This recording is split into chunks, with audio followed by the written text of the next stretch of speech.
Pakistani team batting करना भूल गई। कीवीज के खिलाफ दूसरे वनडे में भी नाकाम।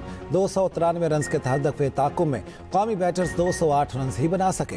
न्यूजीलैंड ने पाकिस्तान को 84 रन से शिकस्त दे दी। फहीम अशरफ और नसीम शाह की 50 रायगा।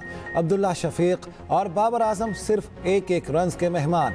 इमामुल हक सिर्फ 3 रन बनाकर आउट। कप्तान रिजवान 5, नायब कप्तान सलमान आगा 9 रन ही बना सके। तैयब ताहिर 13, मोहम्मद वसीम 1 रन पर चलते बने। कीवीज ने पहले खेलते हुए 8 विकेटों पर 292 रन बनाए। विकेट कीपर बैटर मिचेल है 99 रन पर नाकाबिले शिकस्त रहे। अरसलान अब्बास ने 41 रन बनाए। अस्पताल में दाखिल सदर मुमलिकत आसिफ अली जरदारी की तबीयत बेहतर हो रही। सीनियर वजीर सिंध शर्जील मेमन ने सोशल मीडिया पैगाम में कहा, आसिफ अली जरदारी को दुबई मुंतकिल करने की खबरें दुरुस्त नहीं। सदर मुमलिकत को बुखार और इन्फेक्शन के बायस अस्पताल दाखिल कराया गया। वज़ीर आज़म शहबाज शरीफ का सदर आसिफ अली जरदारी से राब्ता। खैरियत दरियाफ्त की। स्पीकर कौमी असम्बली का भी सदर मुमलिकत से राब्ता। गवर्नर सिंध कामरान टेसोरी का सदर मुमलिकत के मुआलिज डॉक्टर आसिम को फ़ोन। आसिफ अली जरदारी की खैरियत दरियाफ्त की।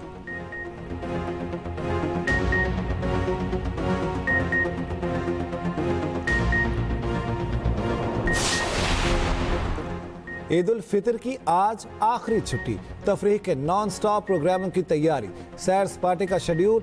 बच्चे बड़े सब जाने को तैयार। बच्चों की ईदी तो खत्म हो गई, पर झूलों से जी नहीं भरा। दूसरे दिन ससुराल ना जा पाने वाले आज जिम्मेदारी निभाएंगे।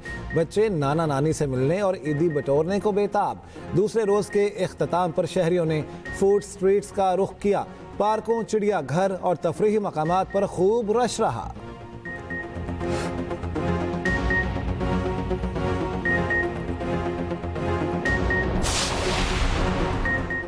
जनूबी वज़ीरिस्तान में ईद की खुशियाँ। अवाम और फोर्सेस का यकजहती का खूबसूरत मुजाहरा। ईद की खुशियाँ सिक्योरिटी फोर्सेस और अवाम ने मिलकर रिवायती जोशो खरोश के साथ मनाई। Frontier core Khyber Pakhtunkhwa south की जानिब से वाना में ईद के मौके पर तकरीब का इनेकाद। शुरका ने पाकिस्तान की तरक्की, खुशहाली और पायदार अमन के लिए खुसूसी दुआएं की।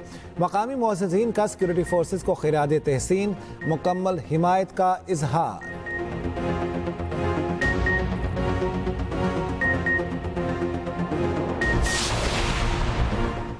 अमरीकी सेनेटर कोरी बूकर ने सेनेट में तवील तरीन तकरीर का रिकॉर्ड तोड़ दिया। सेनेटर बूकर ने मुसलसल 25 घंटे 5 मिनट तक तकरीर की। कोरी बूकर ट्रंप इंतजामिया की पॉलिसियों को तनकीद का निशाना बनाते रहे। न्यू जर्सी से सेनेटर ने पीर की शाम 7 बजे तकरीर शुरू की थी। इससे कबल स्टॉर्म थर्मंड ने 1857 में 24 घंटे 18 मिनट तकरीर की।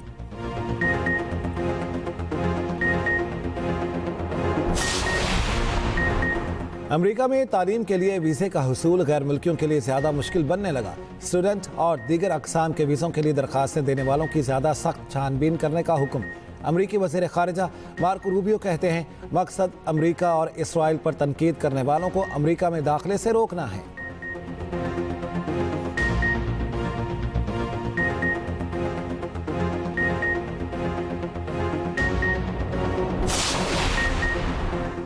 अमेरिका ने ईरानी ड्रोन नेटवर्क पर पाबंदियां आयद कर दी। मुत्तहिदा अरब अमारात और चीन की कंपनियों पर भी पाबंदियां आयद। ईरान, यूएई और चीन के 6 इदारे और 2 ईरानियों पर संगीन इल्ज़ामात आयद किए गए हैं। अमरीकी महकमा खारिजा के मुताबिक ये इदारे और कंपनियां ईरान को ड्रोन पुर्जाजात फ्राहम कर रहे थे।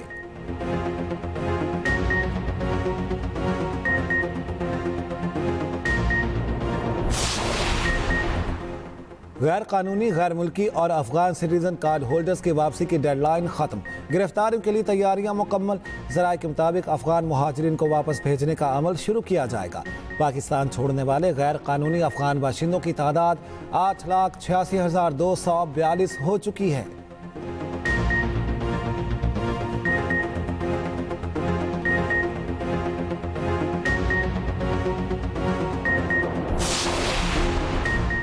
कराची कोरंगी में जुमे से लगी आग पर काबू ना पाया जा सका। आग की शिद्दत 5वें रोज भी बरकरार। चीफ फायर ऑफिसर के मुताबिक जमीन से निकलने वाली गैस बहुत प्रेशर से निकल रही है। अगर आग बुझा दी जाती है तो गैस इलाके में फैल जाएगी, जो ज़्यादा खतरनाक होगी। आग को महदूद कर दिया गया है और अब सूरत हाल काबू में है।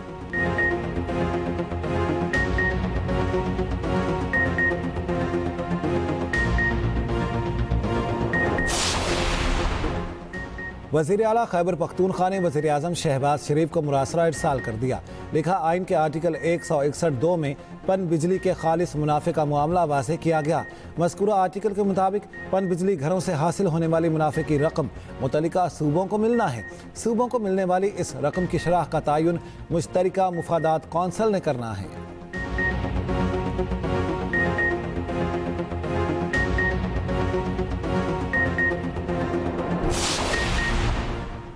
बलोचिस्तान नेशनल पार्टी का मस्तूंग लखपास पर धरना जारी।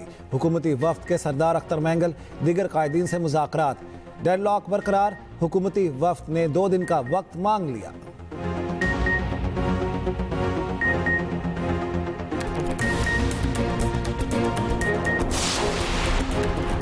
ऑटिज्म में मुब्तला बच्चे मरीज नहीं बल्कि खास लोग। वज़ीर आला पंजाब मरियम नवाज का ऑटिज्म डे पर खुसूसी पैगाम। स्पेशल बच्चों को ईद की मुबारकबाद दी। कहा, पहली मरतबा पंजाब भर के 40,000 बच्चों को ईद पर गिफ्ट पैक दिए गए।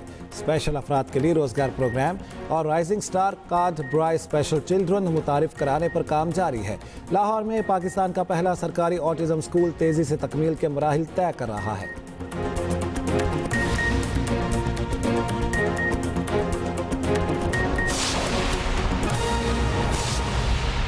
तो मैच के बारे में बात हो जाए। T20 के बाद वनडे सीरीज भी कीवीज के नाम। न्यूजीलैंड ने दूसरे वनडे मैच में भी ग्रीन शर्ट्स को बदतरीन शिकस्त से 2-4 कर दिया। 293 रन के ताकुम में पाकिस्तानी बल्लेबाजों के हाथ पांव फूल गए। टॉप ऑर्डर बुरी तरह नाकाम। ओपनर्स और मिडिल ऑर्डर बल्लेबाजों में से कोई डबल फिगर में भी दाखिल ना हो सका। अब्दुल्ला शफीक और बाबर आजम सिर्फ 1-1 रन के मेहमान ठहरे। इमामुल हक की हिम्मत 3 रन पर जवाब दे गई। कप्तान रिजवान 5 और सलमान आगा 9 रन बनाकर चलते बने। फहीम अशरफ 73 और नसीम शाह 51 रन बनाकर नुमाया रहे। आपको ये बता दें कि तैयब ताहिर और सुफियान मुकीम 13-13 रन बना सके। पाकिस्तान के 8 खिलाड़ी डबल फिगर में भी दाखिल ना हो सके।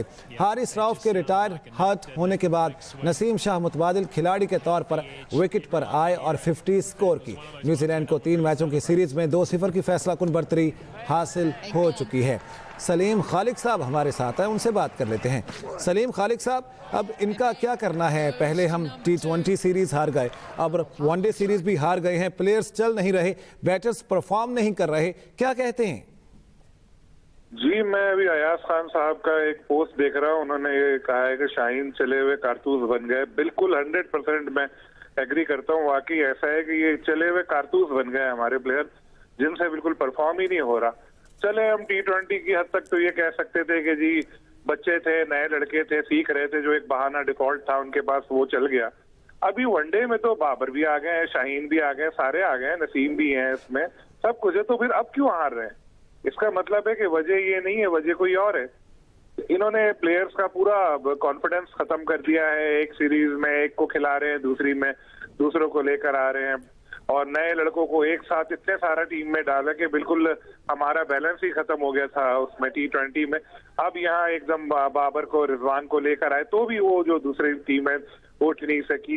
तो थ्रू आउट इतनी मायूस कुन परफॉर्मेंस है कि क्या कहा जाए। आप देखिए हमारी टॉप ऑर्डर बैटिंग, ओपनर हमारे, ये तो कोई नंबर हो सकता है इस तरह के, चले टेलीफोन का नंबर है कोई इस तरह के। अब्दुल्ला शफीक 1, इमाम 3, बाबर 1, रिजवान 5, सलमान 9, ये टॉप ऑर्डर है। तो ये ताहिर 13। अब फहीम अशरफ ने 73 रन अगर नहीं किए होते तो ये 100 से भी कम रन पर आउट हो जाते।